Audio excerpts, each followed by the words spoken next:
Sue Ellen, you want to call attendance? Sure. I was looking at the little box up here to see who is here. Oh, good. So I see Cheryl.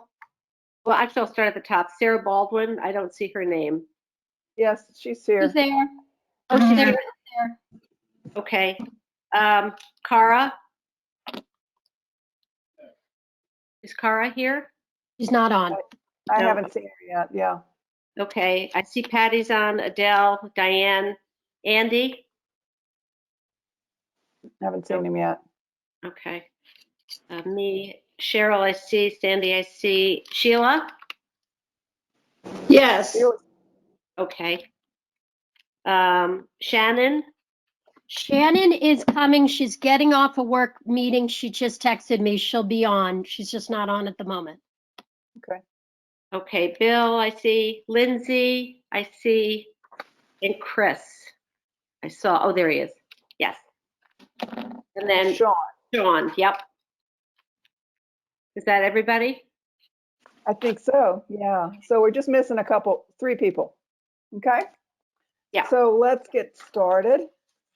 I'd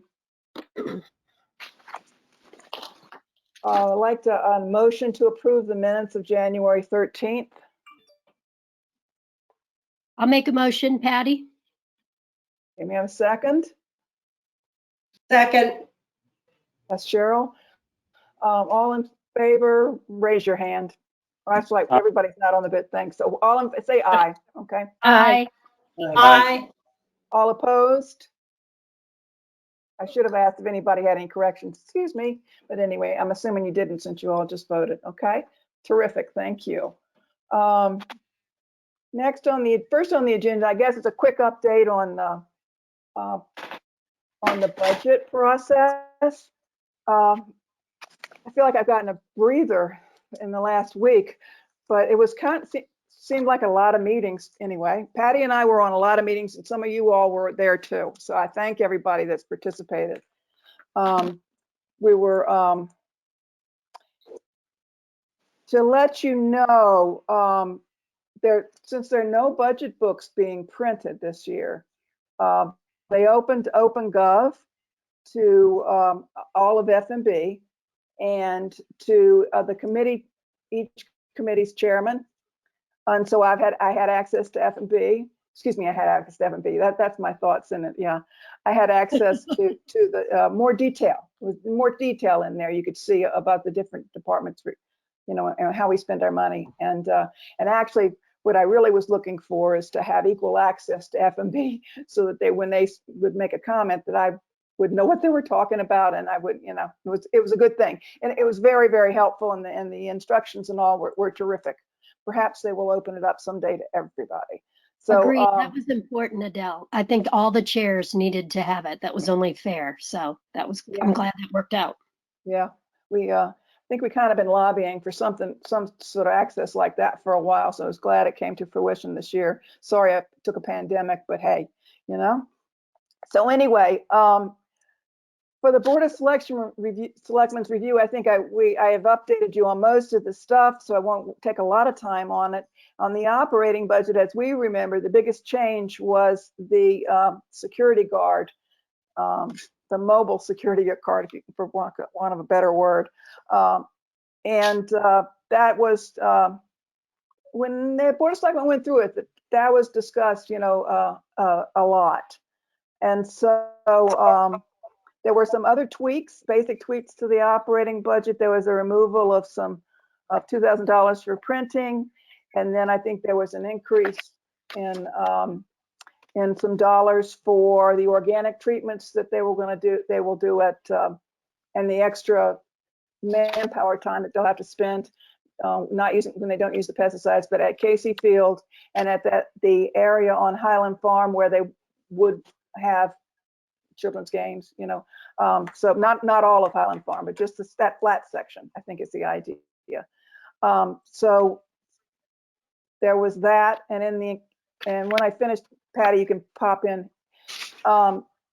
Capital improvements. The town administrator had taken, as I think I updated you, had taken out the Cherry Lawn tennis courts, and the stand-on blower from the original request from the commission. And the Board of Selectmen returned the cherry lawn tennis courts to the request with, I think their idea is that hopefully it would be bonded. So we'll see how we go, hopefully with the Board of Finance. So like I said, there was discussion around, usually when the Board of Selectmen goes through all this, they have possible cuts, and they make a list. And when they were doing that, one of them was that security guard, and among other things. So Lori, Bora, and Patty and I all spoke during the comment section on the 3rd of February. Well, I don't think we had anticipated doing that, but we were sort of asked to. And so I spoke about particularly the seasonal security guard, as well as supporting the tennis courts and the usefulness of the mower. This is not the stand-on blower, but the mower, and how it would enable them to have two groups of people working at the same time, different places.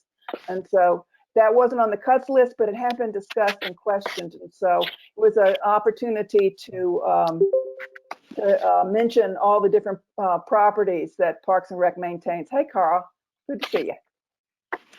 I'm sorry to be late, everybody.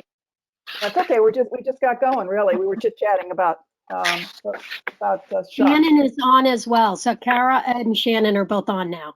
Thank you. Let me keep track here. All right. And so, Patty, the budget process moves on to the Board of Finance. On March 2nd, they will accept the budgets from the Board of Education and the Board of Selectmen then. And then there's a public hearing on March 9th.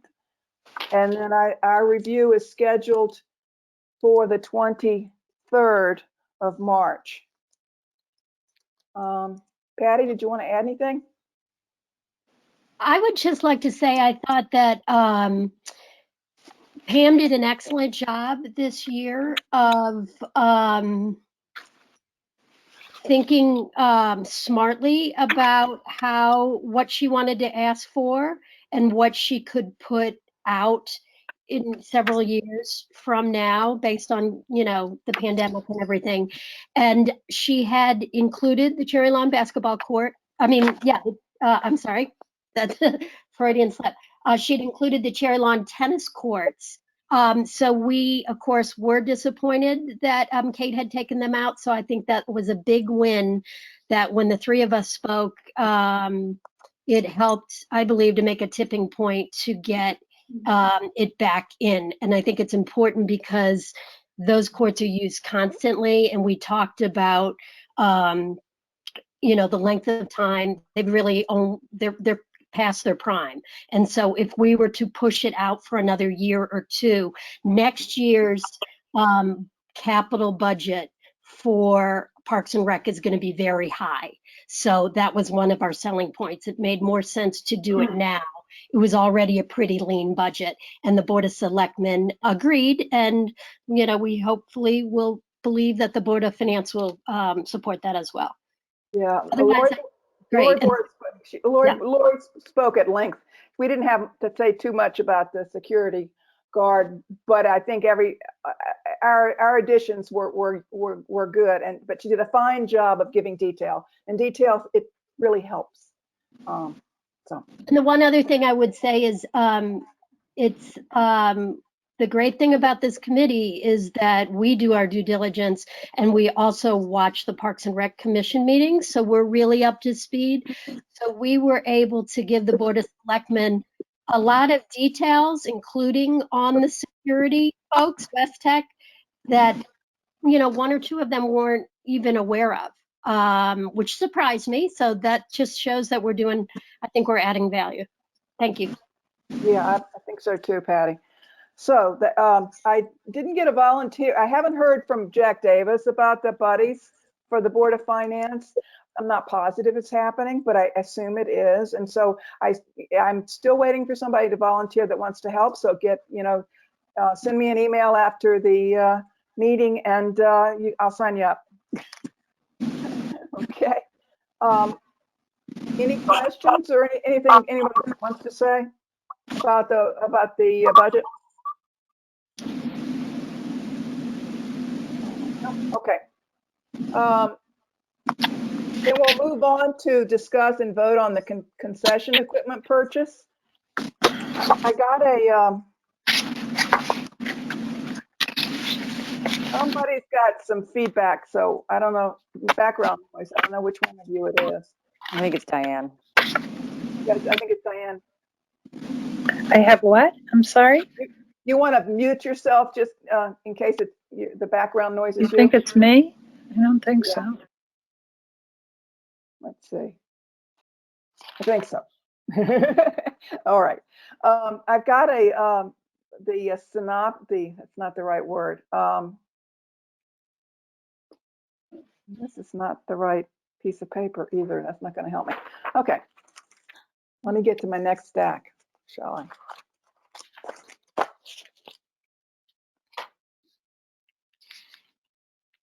This is the blurb that Pam has sent to Seth Morton for to get on the agenda for March.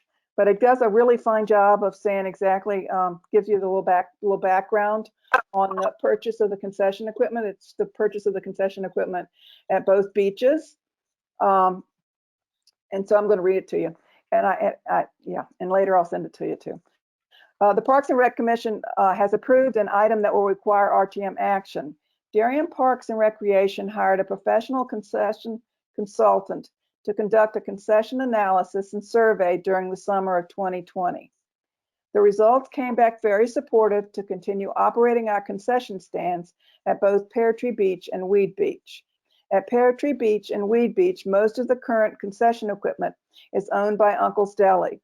The equipment has been assessed at fair market value of $12,850 by BTU Systems LLC on January 15, 2021, and deemed well-maintained and in good condition. Uncle's Deli has agreed to sell the concession equipment to the town for $9,200.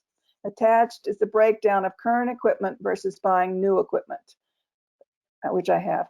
My research shows that well-maintained commercial equipment has a lifespan of 15 years, and this equipment ranging from 2 to 8 years old only gets used less than 4 months annually.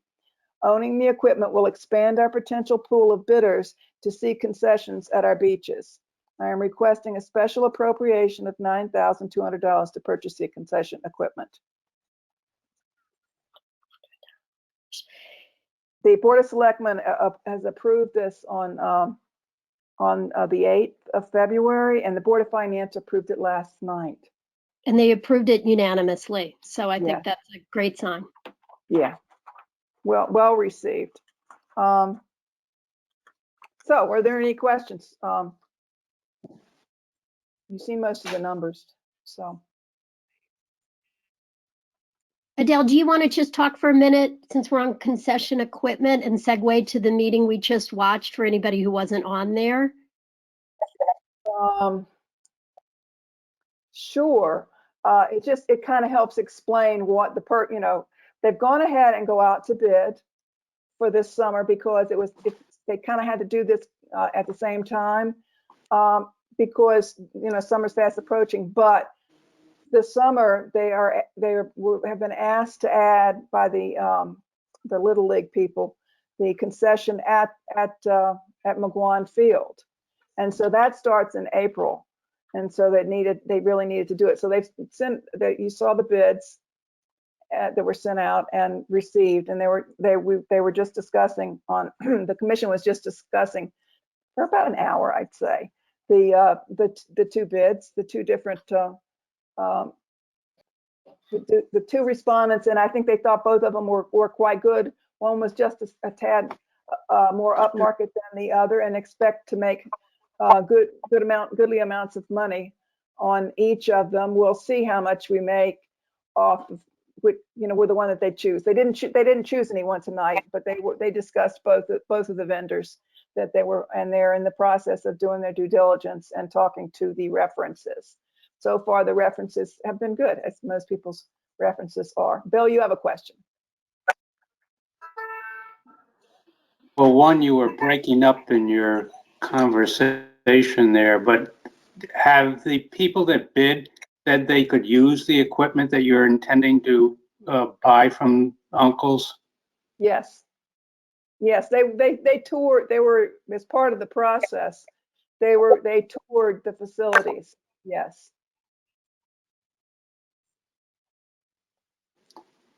Okay. Anybody else have a question? This is sort of the basic things. I mean, you see on the list of things. I can't remember what I sent and what I didn't send. I got the last piece of paper that I've gotten on the subject. Compares what it would cost, compares our bid to what it would cost to buy new, and the price new would be $32,575, and the bid, the agreed upon price with Uncle's Deli is $9,200. So, yes. Go ahead. Anybody else have a question? Adele, I guess just quickly, before the 9,200 that was agreed upon with Uncle's, did we have our estimate already in at what the value was, or did they set that price at 92? You know, very good. I thought that too. I don't know the date. I don't know the answer to that question. Okay. I don't. I thought that too. But I think I have the BTU systems numbers in front of me, and they don't add. They aren't added up, so I can't tell you that's what they add to. But that is the current. Let me look.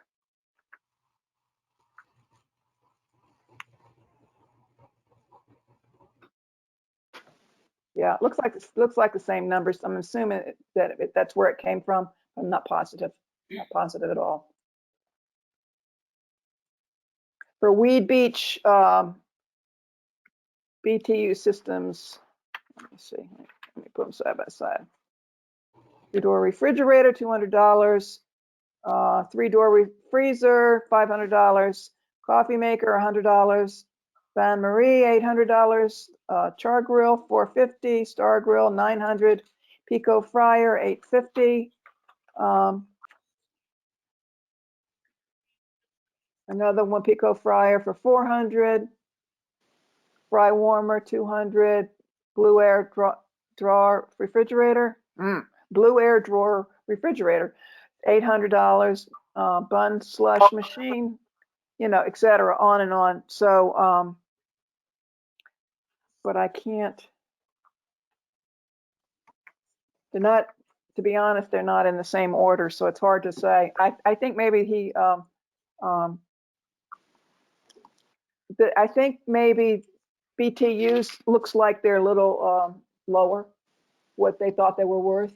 Yeah, so that was, I think if Uncle's is open to negotiation, I think also whoever wins the concession bid, it's not necessary that they would need all of that. I mean, especially if I look through the two proposals, I knew that one had specific reach-in coolers, which don't exist currently down there. So that'd be another expense for them. They might be having more of a space to use if they don't need all of the equipment. So for the town to buy all of it, we could be in a space where we end up with an air fryer or an extra cooler that we don't need. Well, I think we're pretty basic here with what we've got, to be honest. You might be right. You might be right. But I think this is about as low as, I mean, we started out with the original request from the commission during the budget process last year was $2,500. It's not saying that right. $25,000.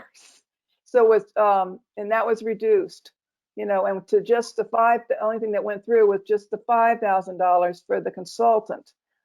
But that was more, buying some new things in there, that was that. So what I think this does is just gives you a base, a basic base. So it's not a lot of fancy stuff in there. It's the bottom line. And that's why it's not that much money. Bill? Bill? I see you, Bill. Go ahead.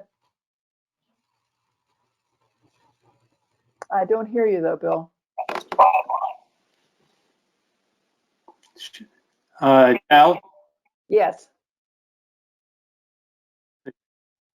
are the people that are bidding for the concessions, the people that are bidding, are they bidding on each concession, or the pear tree and the weed beach together?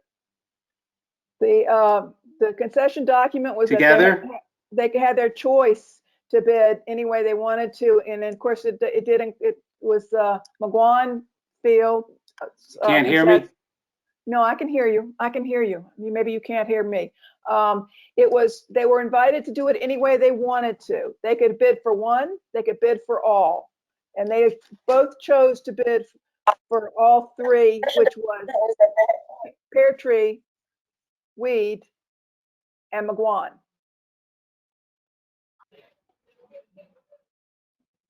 Cheryl. I'm a little confused. I thought they were going to get these concessions. No, can't. Yes, all three of them, 2, 1, or 3, but that they were only going to give a percentage. Okay. And the second part of my question is, obligated to stay open the whole summer, every day? Yes, it's in the bid document, Bill. It's pretty tight.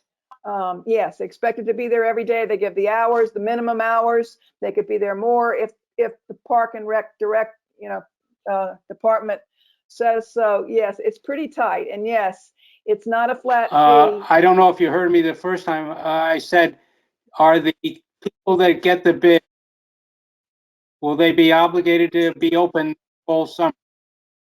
Yes. Yes, I think I answered you, but you didn't hear me. Yes. Yes, they are. And to Cheryl's Okay, thank point, you. you're welcome. To share, you're breaking up. That's what it is. I can't hear anyone. Yeah. We'll nod. Right. Don't worry. To Cheryl's point, yes, these bids were Okay. the monies paid to the town will be a percentage of the gross take, as opposed to the flat fee that Uncle's Deli was paying. And I think they were surprised that Uncle's they didn't bid too. They were expecting them to bid. Yeah. What? Okay, so in years past, we've had a flat fee of, I think it was like $3,000. It's 3,000 for weed, 2,000 for pear tree. Pear tree, okay. And then now we're just going to go on a percentage. And I think what I read was 7% from that one I saw was Nikki's, and she anticipated a huge revenue in those concession stands. But whatever we get rather than having a flat fee. Yes, Correct. I think they've talked to other towns, and this is I think this is a more common way. At least that was my take on it. Patty, this is more common, and we hopefully we will make more money on it. We will see. As you say, it was ambitious, their projections. Right. But There were two bidders. Yeah. They were a little Patty, disappointed. There were only 2 bidders, but they think because of the pandemic, restaurant owners were a little afraid to do this. So, to jump into it. The other restaurant person was Romeo's, and his number, Cheryl's, varied. So it was 8, 10. It wasn't 7 across. It was 8, 10, 12, etc. Yeah.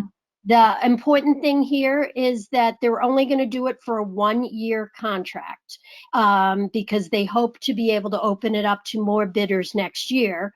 although these guys may do a great job. And as Adele was saying, they had the opportunity to bid on all three concessions, Weed Beach, Pear Tree, and McGuan, all three together, or they could have bid on the two beaches and not McGuan, or they could have just bid on one beach.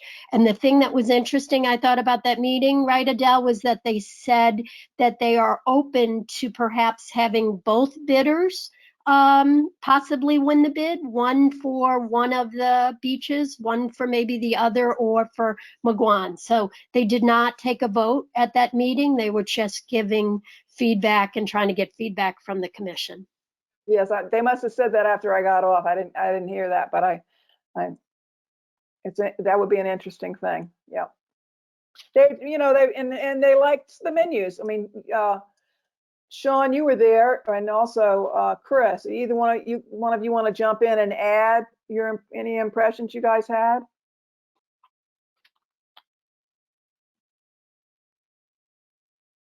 Yeah, I think they did a great job of getting the bids in order and in line. I think one menu was slightly more upscale, as was previously mentioned, with some. I think another factor that's important is that it's a one-year contract and it's kind of an experiment that I want to run this year before expanding it to a longer-term contract down the road. So if one business is able to attract more people and attract more sales and attract higher order value and ultimately more revenue for the town, that's something they're going to monitor closely this year. And I think next year they'll have a more informed decision to hopefully go out and get more bids.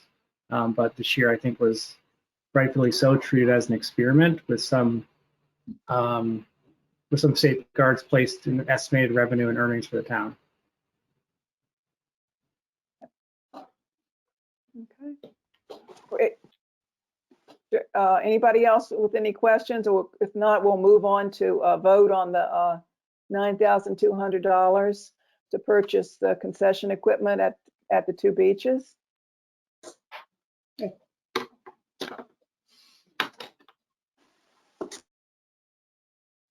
Bill, if you want to, you might have to call Diane if you have any more questions, because you're not coming through. Okay. Although she seems to not be moving either. So fingers crossed. Yes, she is. Yes, she is. Anything, Sandy, is there any questions? You good? Okay. All right, may I have a motion to vote on the $9,200 to purchase the concession equipment at Pear Tree and Weed Beach? Sandy was making a motion, and Cheryl. Okay, good. Sandy moved, Cheryl seconded. All those in favor say aye. Aye. Opposed?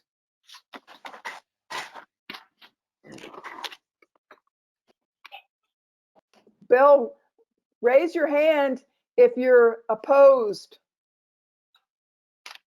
Okay. I thought you were from the look on your face.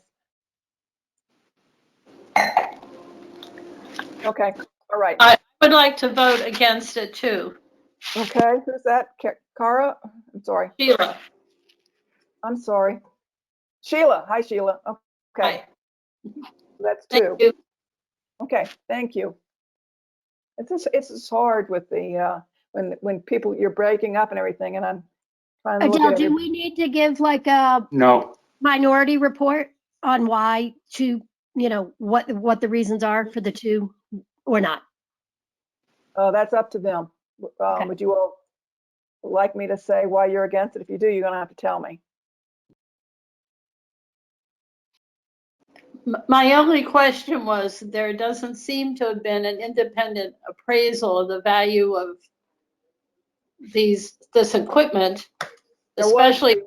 There was. Okay, I didn't know that, so that's important. Yeah. And now when so many restaurants are struggling, I don't know if we could have had a better price, but maybe this was the best and I just didn't know about this appraisal you said happened. Yes, that's what the BTU systems was an appraisal. Yes, it was. They're the people that maintain the equipment. and they gave an appraisal on their worth. That's where that came from. And so it was independent, and it was done in January.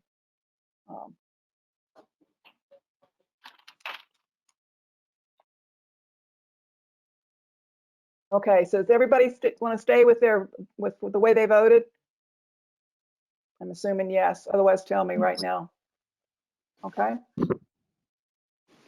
So that was 2 no's. And I will talk to Bill, I think, later to make sure about what his objection was. Okay, moving on then.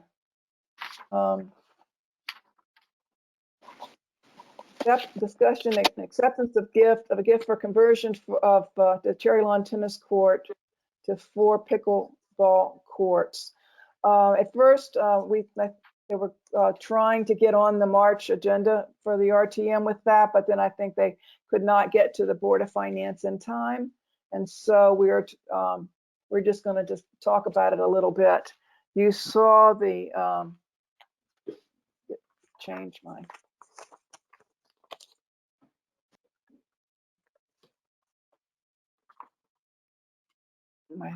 pieces of paper here, sorry. The scope, the general specifications I thought were interesting, the scope of services that it will be surface cleaning and removing existing tennis posts and install 4 sets of permanent pickleball net posts, crack repairs, color coding, line striping, net divider, cleanup. So it was all on court things. I mean, originally when they've been talking about it, there was the possibility of some site work, and it didn't sound like that this bid is for that. And so the commission will be going to the various bodies in March to get permission so that they can accept the gift, because that's the idea. This is not in the budget. This is to accept the gift that town people will fundraise for. So that the bids go out so they can get a firm handle on, because that's what the Board of Selectmen wanted them to do, get a firm handle on how much it's going to cost before they the fundraise. They know how much they can raise. So they know how much they need to raise, and they need to have the checks in hand before the bids, before they go forward. Before the work starts. I can talk to that a little bit too, Adele, because I checked in with them. So the bid process, just a reminder of how the bid process works. Pam writes the RFP. She sends it out she puts it in the paper. She also proactively sends it out to a number of vendors that she thinks could do a great job. The bid that went out 3 weeks ago, the bid opening is on next Wednesday at 3 p.m. And so we'll know how many people bid and the range of that per what Adele said. And that will help us figure out how much the folks that are fundraising need to raise. I checked in with one of the core people on that, and his goal was to raise $30,000. Now, he had an estimate at 20, but he just wanted to make sure he had more to cover all his bases. They just sent out an email. Today's Wednesday. I think they sent out an email on Sunday or Monday, and they have pledges of 7,500 already. So they're working towards, that's the update. They have 7,500 pledges on the book. Their goal is to get 30, and hopefully the bid is even lower. That's it. Okie doke. Okay. Any questions or comments? Okay. To be continued. I think I've got a list of, I think I sent it to you, that the timeline for the review will be the 8th of March for the Board of Selectmen, and the Board of Finance probably on the 16th, and then probably the RTM at the end of April. So that's where we're at with that. The chairman's report. Just a couple things. A lot of you have been on the commission at the commission meetings, because I said it was when we started. Like Sheila's been there a lot, and a bunch of others of you have as well. And so you know most of this stuff, but I'll just hit a couple of highlights, because when I went back and looked at the commission agendas for January and February, it was like, wow, you know, actually there was a lot of things. And reaching back to January 20th, they made their decision on their field maintenance practices.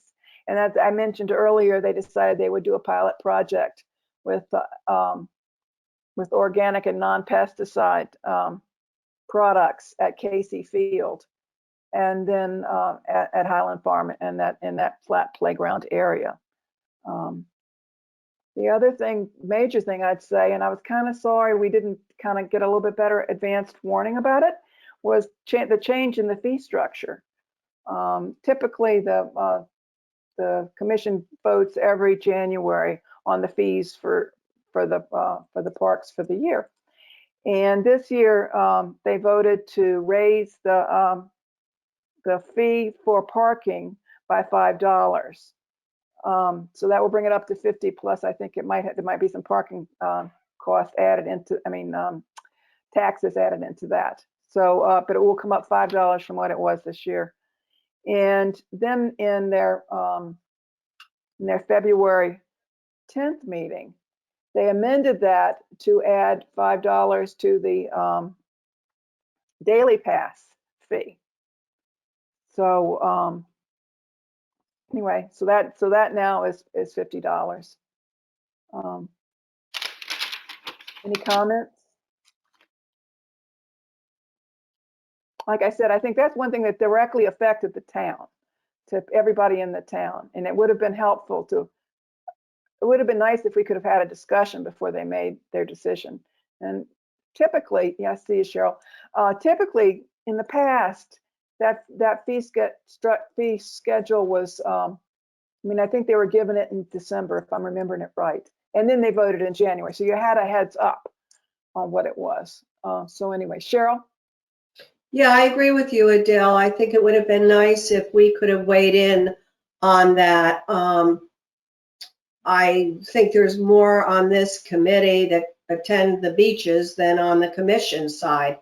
I'm really disappointed that they didn't raise the out-of-town fee higher. I think that that's going to cause us to have a lot of out-of-towners at our beach this year again. And compared to other towns around us, they do a seasonal pass. And it was just in the Stamford Advocate not too long ago, a couple weeks ago, that Hartford is going to be looking at all the beaches, I guess, and going to be talking about making the beaches open to everyone in the, for the public. But I'm concerned the way that was written about having, state beaches open to the public, which they already are. And I have a concern about that I will discuss later on when I find out more facts about it. But I think that they should have raised the out-of-town fees a lot higher and not raised the residence fees, because once again, we have nothing new from our beaches other than the guards and, the ones that drive around and do what they're supposed to do. But I think during a pandemic, people are still out of work. People have lost hours of work. And I think it was the wrong thing to do at this time. I don't think it was necessary. That's just my 2 cents. I will just Right. say that I was happy that if they were going to raise it, and I think they had pressure on them, but the commission, if they were going to raise it, that they raised that at the last minute after that article was written. Otherwise, Darien would have been in that. And that was kind of a negative article for a lot of other towns. So I was glad we dodged that bullet. And when I looked at the numbers of what many of the other towns are paying, are charging for drive up, we seem to fall into a pretty good category. We're not the lowest, but we're not the highest. Well, Patty, what we have is a daily pass.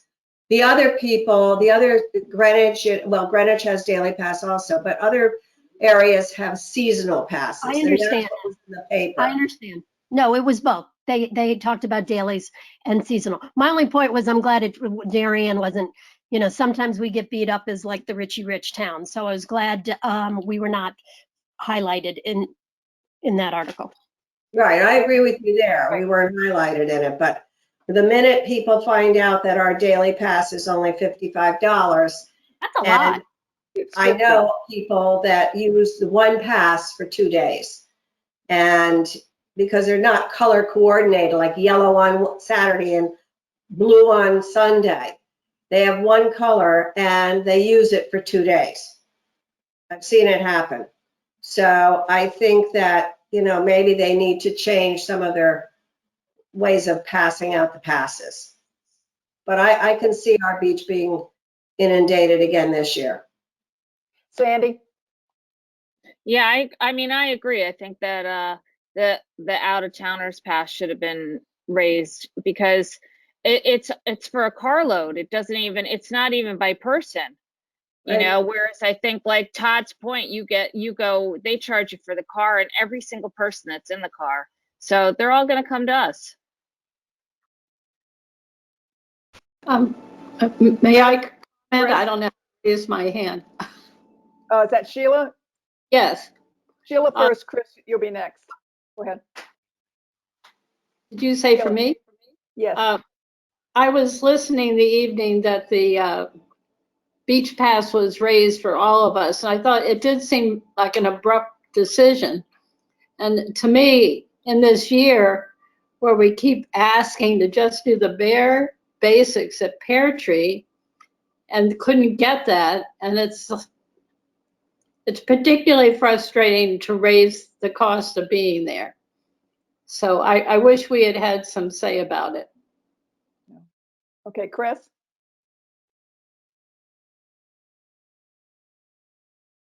I just Go ahead. potentially for a point in the minutes. I mean, I agree with Cheryl and Sandy and others. We certainly should have been more involved in this conversation beforehand. Maybe just in the minutes we make sure that either we take a vote or we let the RTM know that we didn't have better input into this. Yeah. Well, I don't know.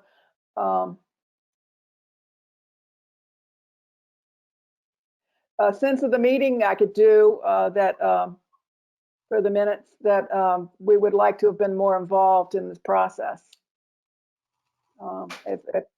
Do I have an interest in doing that? If Chris you want to make a motion? I'll make that motion. Yeah. Okay. Second? I'll second it. Okay, Cheryl seconded it. All those in favor, say aye and raise your hand. Aye. Okay. Aye. Unanimous? I think it is. All those Yeah. opposed? Okay, all right in.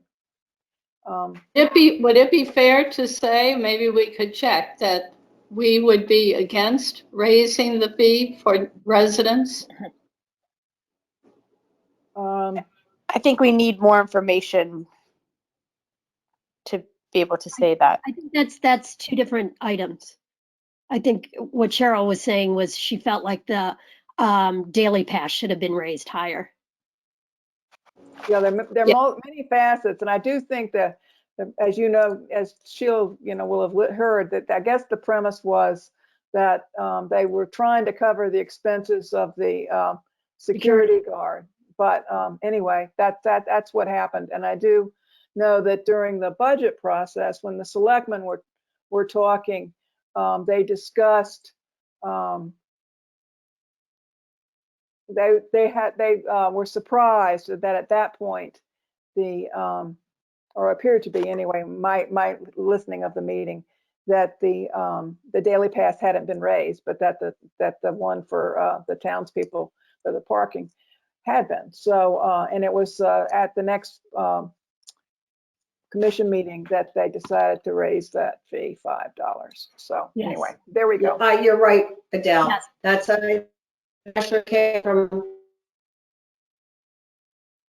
I'm losing somebody anyway. All right. I think I just want to say that, you know, if they want to pay for the security guard really is because of the out-of-towners. So you should have raised the out-of-towners fees more than ours. It's to keep them out or to make sure that they're being charged when they need to go in. So you should have, you know, you could have raised them an additional $5 instead of us. I don't know if that's true. Adele, is that true? The security card is there for overall security and checking passes, even of residents. Correct. Yeah, this would be, I mean, I guess the one that they were trying to fund, Shannon, was, you know, in their minds anyway, was the additional one, who would be the fellow that would be driving, you know, around to the different parks.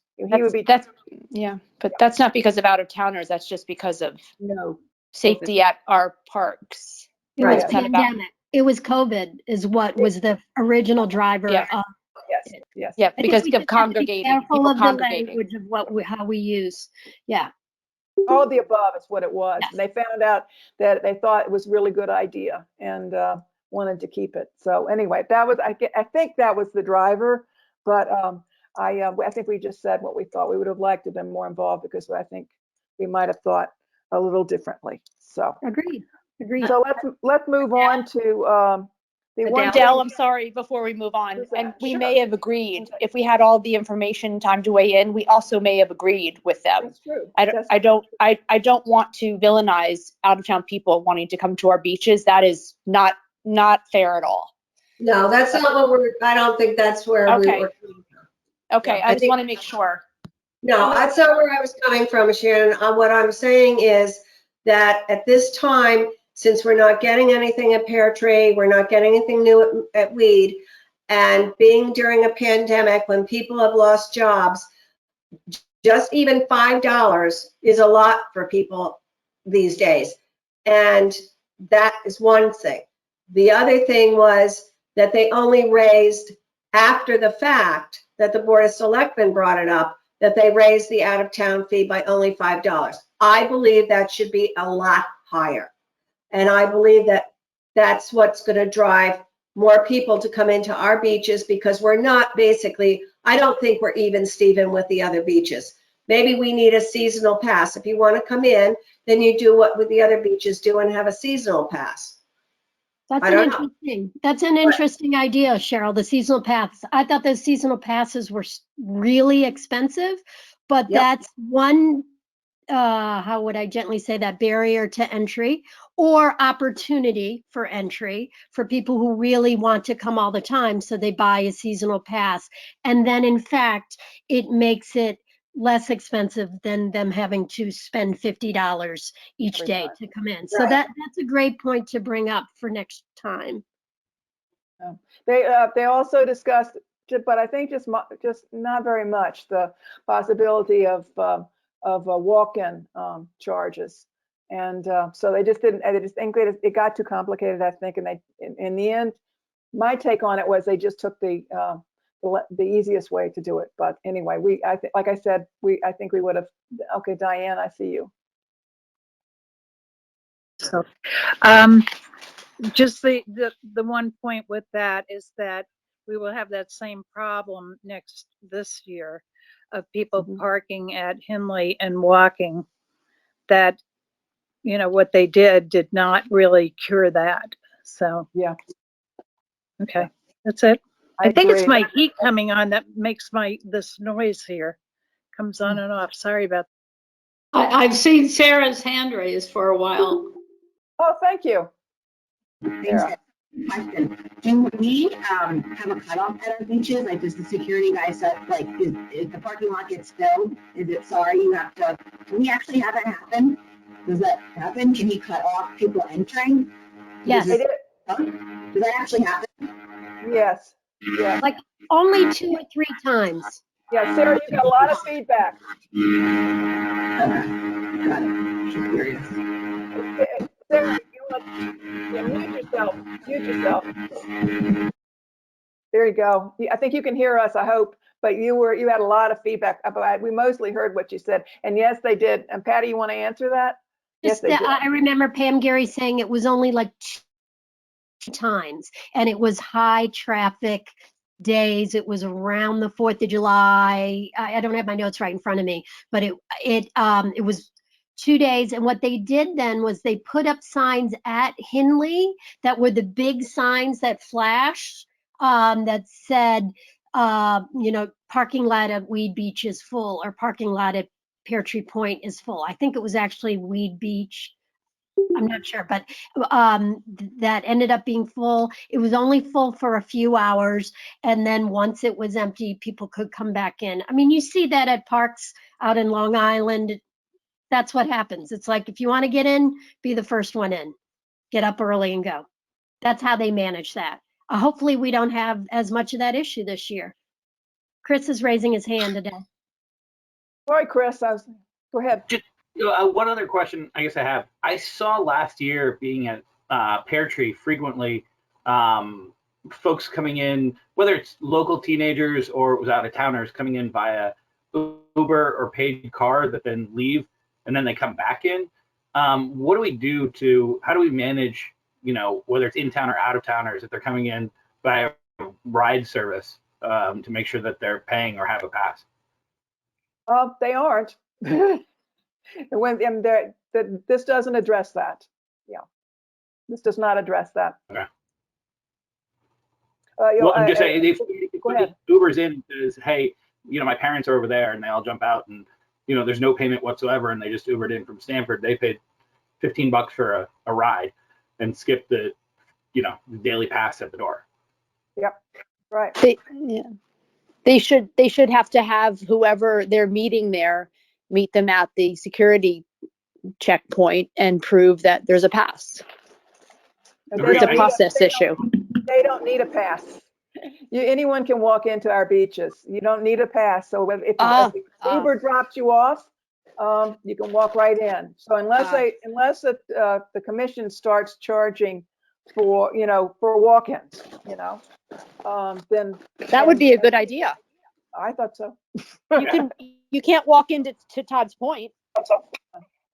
There was a discussion about that. The reason that didn't happen, there was a long, do you remember, Adele, like an hour and a half discussion last year, right before the 4th of July for the Parks and Rec Commission about trying to do a daily pass. And the reason it was complicated was because they were trying to do it at the last minute. And if you talk to Jim Coughlin, who runs all of that for Pam Geary, there's a lot involved in specifically doing those daily passes at the last minute. There was also a question of things like, let's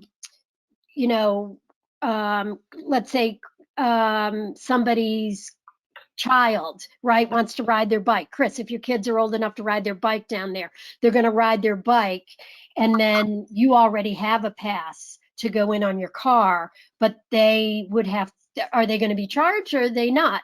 And so they weren't going to be able to turn around getting a, what would be called almost like a duplicate walk-in pass if you have a parent pass and a pass on your car. So that's something for them to consider down the line, but they were kind of having to try to turn it all around in about a 2-week period, and that just was not going to be able to. Patty, do you know what's so interesting about that? And this is kind of pandemic silver lining. It almost feels like, not to be cliche, but there's an app for that. Do you know what I mean? So when kids go to Chelsea Piers now, in order to get in, you have to fill out a daily health screen. It feels like you almost should have a beach app. And if you want one of these daily passes, or you want to have your family's pass on your phone, and let's be honest, anyone riding their bike, and any kid over 12 is going to have it. There's a way to manage through this using technology. That's a great idea. Shannon, I really do think you should volunteer for the Parks and Rec. Oh, really, Adele? You have really fine ideas, and you're very sweet, Adele. No, I'm not kidding. I'm also looking for khaki pants as we do this, but No, but there's something about that. Using technology, it makes everyone's life happier and raises funds. Yes, yes. Great idea. I think the other problem was that there's so much access for people to walk in, like on Pear Tree. I mean, you could walk in by the boat ramp and not be anywhere near where the gate is, and same with Weed. You could be cutting across from the bay to get in there, and you wouldn't be seen. So I think that was another one of those issues. You're right. It's complicated. I agree. Yeah, I agree. that's where I was, Sandry, that's where I was going. People drop people off over by the picnic area at Pear Tree daily.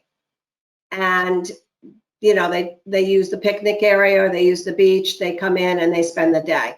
There's no, unless we put up a gate or fence from that area right down to the gatehouse, there's no stopping anybody from just walking right in.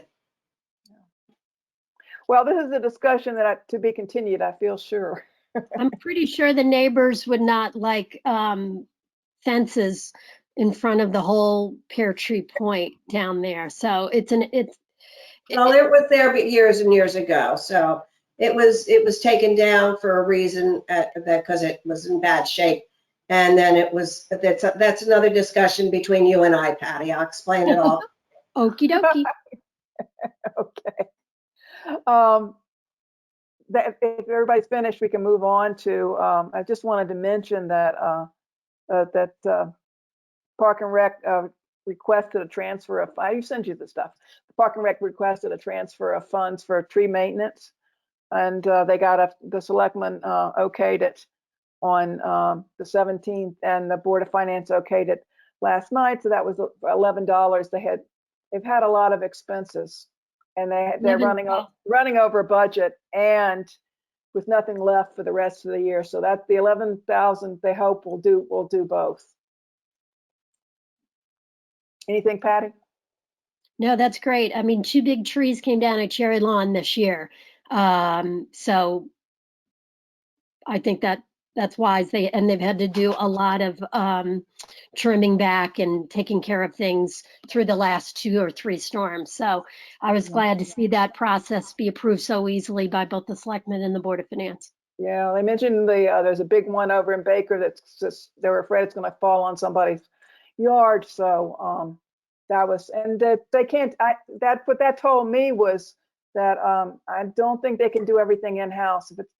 I suspect that if it gets too big, that they need to hire, a company to do it. So anyway. We have Orchard Tree does it. Do they? Orchard's good. Yeah, Orchard Tree does it. And I think that falls under care and maintenance, right? That Lori's been talking about. So that's great that they approved it.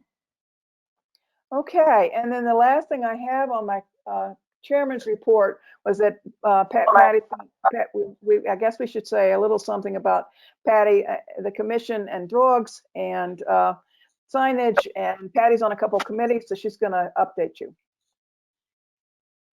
Okie dokie. Hold on, okay. I'm gonna just do a quick update. So Jamie Gore, in conjunction with Kathy from the Parks and Rec Commission, and then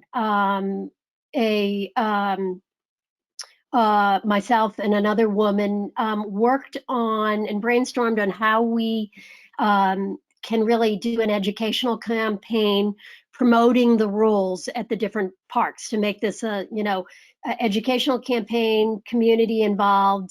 And so they launched 20,000 people received an email today from Parks and Rec with the theme of Darien Digs Dogs. And it's an educational campaign promoting doggy do's and don'ts in our parks, listing the park rules in each park, such as where off leash is allowed till dawn, from dawn to 10:30 or dawn to 8:30, and then where dogs need to be on leash all the time in different parks. Can I interrupt you for just 1 second? And yes, ma'am. If anybody on the committee is not on that email list and you don't get what she's just saying, if you didn't get that email today, you'll let me know. Okay, and make sure you get on the list. Okay, carry on, Patty. And to that point, I'm happy, I'll forward it to everybody when we're done here, if you'd like.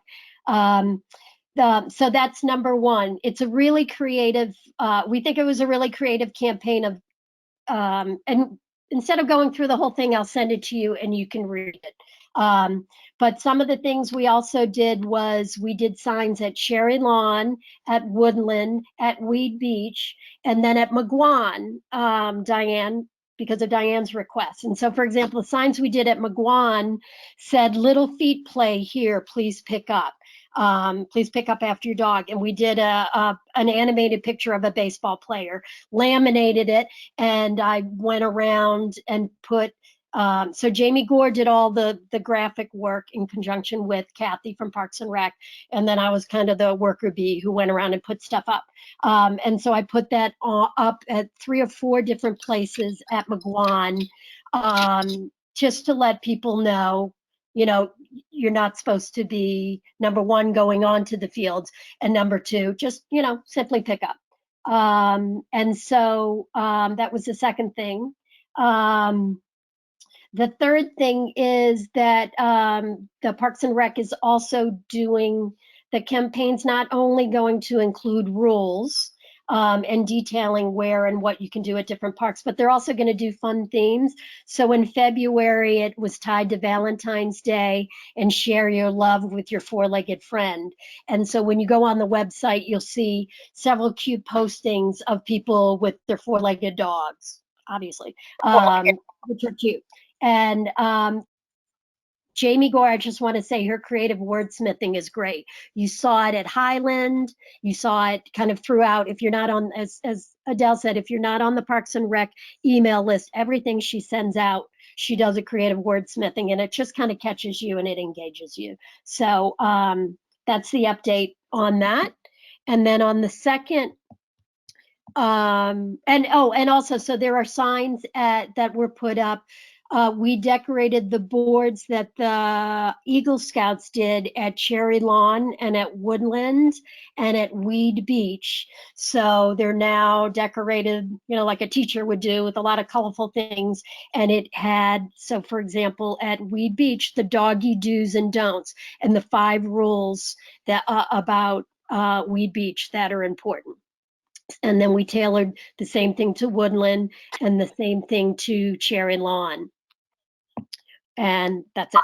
So the second thing I'm going to talk about real quick is I'm also working with, when Lori Bora asked at a recent Parks and Rec Commission meeting, and she talked about the care and maintenance of our parks. One of the things she really emphasized was we need to examine throughout all of our parks what needs to get done at each park and beach and how we got there, like how we got to the point of disrepair. So whether it's a small disrepair, like stairs breaking by a tennis court, or it's a really big disrepair that went on for a long time. And I think it's a wonderful thing that she's doing that. And so I think, you know, maybe one of the things I would suggest, Adele, is that we try and get, you know, each member or anybody else who wants to volunteer from our committee to talk to Lori and say, hey, I'll help out and be a point person to work with somebody on the commission for Woodland or for Pear Tree Point or, you know, for another thing. But I volunteered to do Cherry Lawn because that's where they were starting. So a few weeks ago, I walked with Mary Morgan, Tierra Hassett from Parks and Rec Commission, and then Laura Mosier, who's a master gardener and was a past RTM member. So the goal was to figure out, you know, hold on one second. The goal is to reduce and replace invasive plants in order to restore and maintain the health of Darien's most important assets, including Cherry Lawn. And so the problem is that there are invasive plants that are destroying the ecosystem at Cherry Lawn Park through slow deterioration of the natural food web. Animals will lose their shelter as well as a critical food source. animals being a lot of birds and bunnies and stuff like that, forcing them to find food elsewhere. So the solution that Laura Mosier recommended is to educate the Parks and Rec and the public works staff on how to identify and eliminate the invasives that are there in a way that does not disrupt the food web, and to replace it with with plants that enhance the health and beauty of cherry lawn. So I'm just going to touch on a few of the invasives that are there, and I'm going to send this to you all tonight also afterwards, because she did a really good job, and she's got photos so you can see exactly what the invasives are if you ever want to walk over there and check them out. So some of the biggest invasives at cherry lawn are porcelain berry, mugwort, which is down by the pond, knotweed, and then Oriental Bittersweet. And Oriental Bittersweet are kind of those thick ropey things that you see will go around the tree and their trees, and they're basically choking so many of the trees there. So we want to get them out so we can maintain those trees. The mitigation strategy that's recommended for the is to plant native plants. So some of the native plants they're recommending is goldenrod, which is a beautiful yellow colored plant that will look so pretty at cherry lawn throughout the years. Black-eyed Susans, sweet Joe peedweed, ironweed. And then some other native plants to consider are cokeberry, verbinum, and winterberry. And so just to recap, kind of looking ahead, what's recommended is we're going to work on a needs analysis, both from kind of staff requiring like what they would need to do to implement some of these things, and then a funding requirement, like how much would that cost us? We see this as a multiple year plan, but what can we do starting off, you know, soon now, basically in the spring. Also to educate and train the town staff on how they can easily identify the invasives and easily take them down. To create a plan of what section of Cherry Lawn Park to start with. And at first we discussed the pond area. So that's one area, but in the end, what they talked about was kind of trying to get their hands around doing a smaller portion so that we can figure out how long it will take and what's involved. And so one of the areas that you could kind of get your hands around is if you walk behind the cherry lawn gardens, there's an area of a lot of invasive plants. And so that's where we would like to start on that.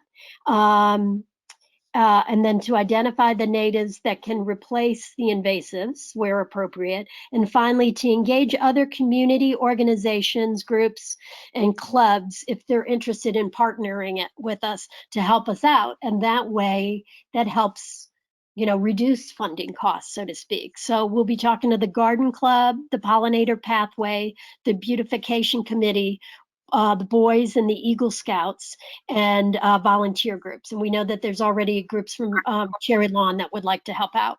So that's the update. I thought it was, they did a, I thought Laura Mosier, who did this presentation in the walkthrough with Mary Morgan, Tiara, and myself, did an excellent job. And after this meeting, I'll send you the 6-page update so you can see all these beautiful plants and know which ones are beautiful but are not really good for your own backyard. Thank you. Thanks, Patty. That's a lot. And I know it's actually it sounds fascinating, to tell you the truth. And good for you for volunteering, and maybe some more people will volunteer as we move along. Is there anybody more comments either on that or the dogs? Yes, Patty, I think that's terrific, and I've become involved in the pollinator pathways, so I recognize so many of the plants that you are recommending, and we will also have a lot more bees and butterflies, hummingbirds when this happens. But I wondered too if there's a way, some statement could be made that when big trees fall down or have to be taken down, that instead of just removing them, there's a plan in place to replace them with another tree at least. I think that's an For excellent. weeks, I've been walking by Middlesex Middle School, and if you do that, you know that every tree, the centuries-old trees along the sidewalk, are all destined for removal, and there's no plan to replace them. Is there any way we could make that part of the procedure in town when Well, are trees you have? talking about the Middlesex trees on people's properties? Is that like, are you saying there are the white signs that say trim or remove? Is that what you mean? Well, they're right beside the sidewalk on the Middlesex side of the road.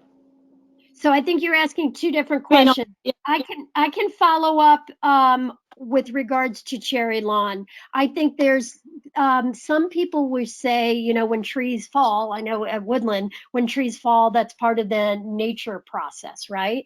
But I Yeah. think here what we're going to do, for example, at Cherry Lawn, we had, I forget the number, but we had, I think, 15 or more cherry trees planted last year, donated by the garden club. And Oh, so that was a very proactive way. And so we'll be talking to them about different native plants that we can replace. And if we have to talk to them about trees there as well, I'm sure we'll hit them up. I think with regards to Middlesex, that's not a park property, so I can't speak to Yeah. that. I know Correct. it's an example that, you know, all along our roads, the older trees are being taken down, and probably they need to be there in with the wires, or they're too old. But I wish we had a plan in place, maybe an ordinance that says when a tree has to be removed, that it will be replaced. So we don't just have the parks and the streets more and more bare of large trees. I like it. I think you should recommend it to whoever would make that ordinance. I think Sheila, that would be in the purview of the selectmen. I do think that the commission in our parks, I do believe that they do have a process where they try to replant trees. It is not as good as what you're talking about, as what you would like to see. That's for sure. Is there any other new business, folks? Chris. Adele. So just in terms of new business, since our last meeting, the Darien Moms Facebook group is very active. I think that some of you may be on there. I am not, but my wife certainly is. And one of the moms on there had posted about an injury her child has sustained playing on the Cherry Lawn playground. And since then, she had reached out to me. She'd reached out, I know, to Tier and I think to Pam as well. And she's trying to propose not self-financing, but at least fundraising to fix up or replace the Cherry Lawn playground. And to be honest, I'm not familiar with what that would look like. I was just interested to see if this mother had reached out to anyone else, or if any of you were aware of it. She reached out to me. This is Patty. She reached out to me. I actually know her. I mean, she's got little kids, so we're not in the same peer group, so to speak. But I mean, I donated to Cherry Lawn in the last iteration of the when we all redid the Park Pals. So what I did was, after listening for a long time with her, I gathered a lot of information from the folks who did all the fundraising on the Park Pal program, which was about 15, 16 years ago. I forwarded that to her. And then I've gone around and taken a lot of pictures of different playgrounds. And Sarah Baldwin, who's on our committee, is also going to be making some, giving her some feedback, I think on a playground up in Fairfield, I think it was, to start to research. But I did show her the numbers, and I did say to her, it's like a 2-year process. It's not we can replace it overnight. But she did talk with Pam at length. The injury was I mean, anytime you put your child on any playground equipment, it's a little buyer beware. I hate to say it like that, right? But it's Posted. yes, it's posted. However, be that as it may, the the thing that her child fell from is something that should be looked at. I think it's a harder thing. It's the spinny thing, and particularly with the snow and the wet, it's hard to grab on. Her child is younger, but maybe that's one example of this one piece of equipment that we either.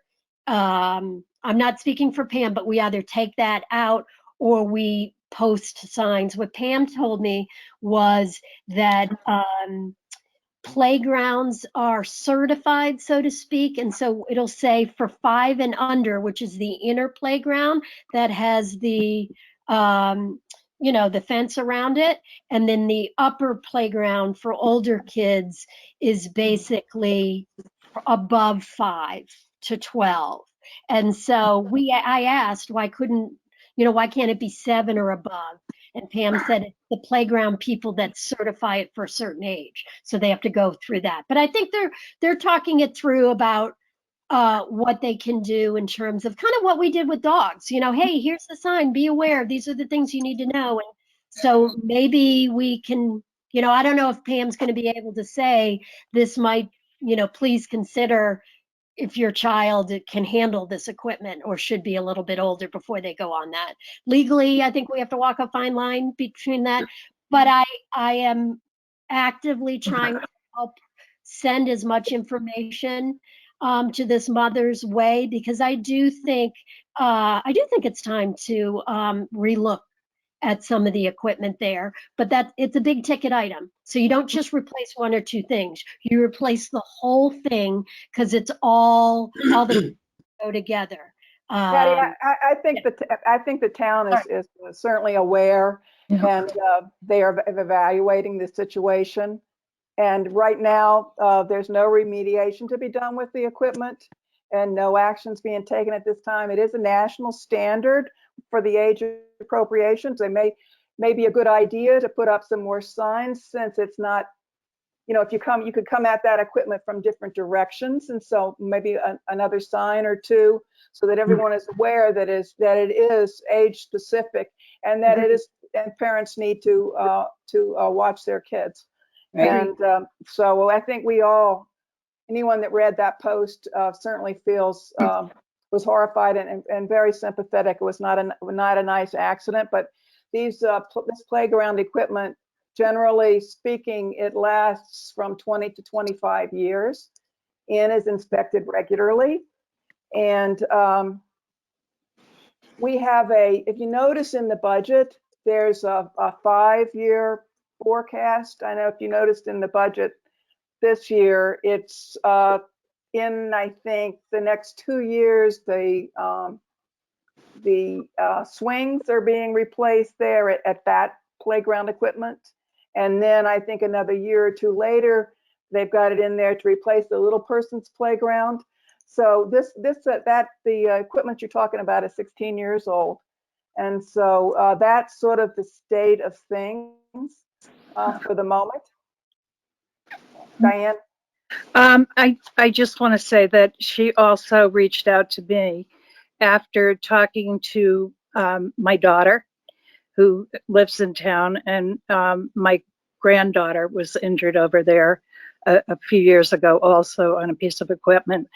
And I did urge her to send an email to Jamie and to the RTM, to Adele, to the commission, Lori Bora, and she did do that. And so I think that, they have met and they have taken a look at some of this, and hopefully this is going to work out with the age changes. And, I think these things happen, and it's very sad, but, I'm not sure it's the equipment or whether it's the ages also. And I would have liked to have had people look at some of this equipment too, age-wise. My granddaughter was 5 also, and she was injured on the zip line. So Unfortunately, it isn't. I guess it's a national standard that for the ages, and so. But yeah, I would guess that 5-year. I agree 5. But it is what it is. That's the standard, and that's what they certify it for, and that's what's insurance. The insurance is for, and so therefore that's what the sign says, and that's why the sign says that parents need to watch their children when they're on a piece of equipment. So, but like I was saying, couldn't Parks and Rec, Chris, just let me finish. The things, to spit it out, replacing equipment, it does go into that 5-year plan. And when this equipment ages, then it will go into should go into the 5-year plan. And hey, raising money for things that we want in that plan is great. So there. Yeah, I interrupted you, Chris. Anything else? No, Adele, I'm on a huge delay. I apologize if I interrupted you. I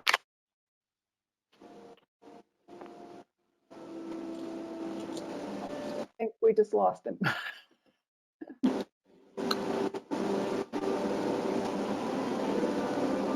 I think we've lost Chris. So anyway, I'd like to wind up this discussion. I thank him for bringing it up. And I just do want you to know that the town is aware, and they certainly are talking with Megan, and everyone is interested, and they are looking at the equipment, Diane. They are paying attention.